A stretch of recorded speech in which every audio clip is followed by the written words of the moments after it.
Niri gustatu zaiko Corcueraren bigarren interbentzioa, ze gutxienez hitz egin du gaiaren funtsari buruz. Ze orain arte, ematen zuen hemen lege tekniko baten aurrean geundela, iaia ingeniariek egindako zerbait, eta ez da. Lege hau da, marroi bat pasatzeko udalei. Hitz egin dezagun marroi horri buruz. Esaten duzu, Jaurlaritzak irabazi dituela epai guztiak. Barkatu, igual, igeldoko enpresaren aurrean bai irabazi duela, baina Begoñako igogailuaren emakida daukan enpresak irabazi dio Jaurlaritzari, Eta esaten dezue, guk eskatzen dugula iaia harreman konnibente bat emakidak dauzkaten enpresekin, baina zuek aurten agindu bidez eskaini dizkiozue 1,8 milioi euro Begoñako igogailuaren emakiduna daukan enpresari, Horrela, agindu bidez. Enpresa ez dago ados eta berriz ere jodu epaitegietara.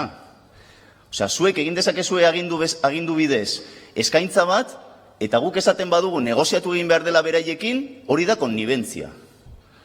Ez gaude ados. Ari zaretena da, negoziatzeko zuen ezintasuna azalerazten, eta, amore eman dezue gai honekin, eta egiten dezuna da paso marroia beste bati, udalei. Eta Bilboko udalak, zergatik egin duzue Begoñaren truke eskaintza hori? Bilboko udalak bakarrik nahi duelako Begoña. Ze beste biak ez ditu nahi. Hori esan zuen hemen, abantzak. Gure ustez, saiatu izan gara koherenteak izaten, jarri ditugu emendakin batzuk gure ustez serioak zirenak, eta berriz ere esango dugu, maila legislatiboan konpondu nahi dezue, maila ejekutiboan konpondu beharko litzateken zerbait.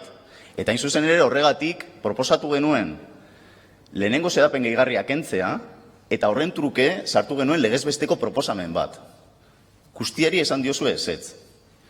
Gure ustez, berriz esaten dute, gobernantza eredu hori ez da oso eredugarria, vertikalegia da, hierarkiko egia da, eta horregatik dauzkazuen arazoak enpresa emakidunekin, nire ustez. Eta ez da bakarrik gobernantza arazo bat, ze arazo ekonomikoak ere ekartzen ari da eredu hori. Eta Solokoetxeko adibidea nahiko argia da. Solokoetxeko igogailua,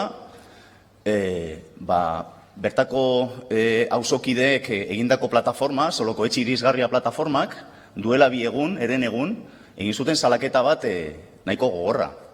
Esan zuten, Jaurlaritzak eskutatu egin duela, orain arte, 2020ko amaieran, eskaintza bat jaso zuela enpresa emakidunaren partetik. Eta enpresa emakidunak egin zuen eskaintza Jaurlaritzak berreskuratzeko kontzesioa, 160 merkeagoa zen, eraikitzen ari diren igogailuak baino.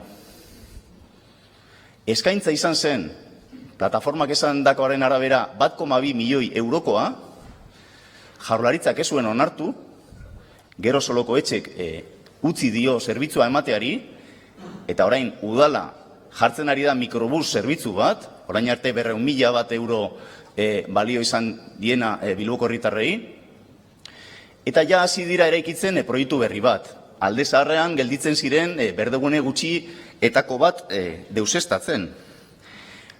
Kontua da, egiten ari diren igogailu berriek balio dutela gutxienez 1,9 milioi euro. Hori dira 0,7 milioi euro gehiago, 160 gehiago. Ez altzen askoz hobea berreskuratzea kontzesioa eta martxan jarri eguneratuz jada martxan zeuden igogailuak? Gure ustez, bai, askoz ere logikoagoa litzateke. Ze karo, baita ere galdera da, eta ze gertatuko da igogailu zaharrekin? Ze lege honek ez du hori konpontzen. Hor geldituko dira hormigoizko hilotz batzuk hirian zehar, ez dakigu ze gertatuko den hoiekin. Egia esan, 5 minutu barru, Jaurlaritza honi eta legebiltzar honi ere, 5 jola zaio, ze arazoa beste batzuena izango da.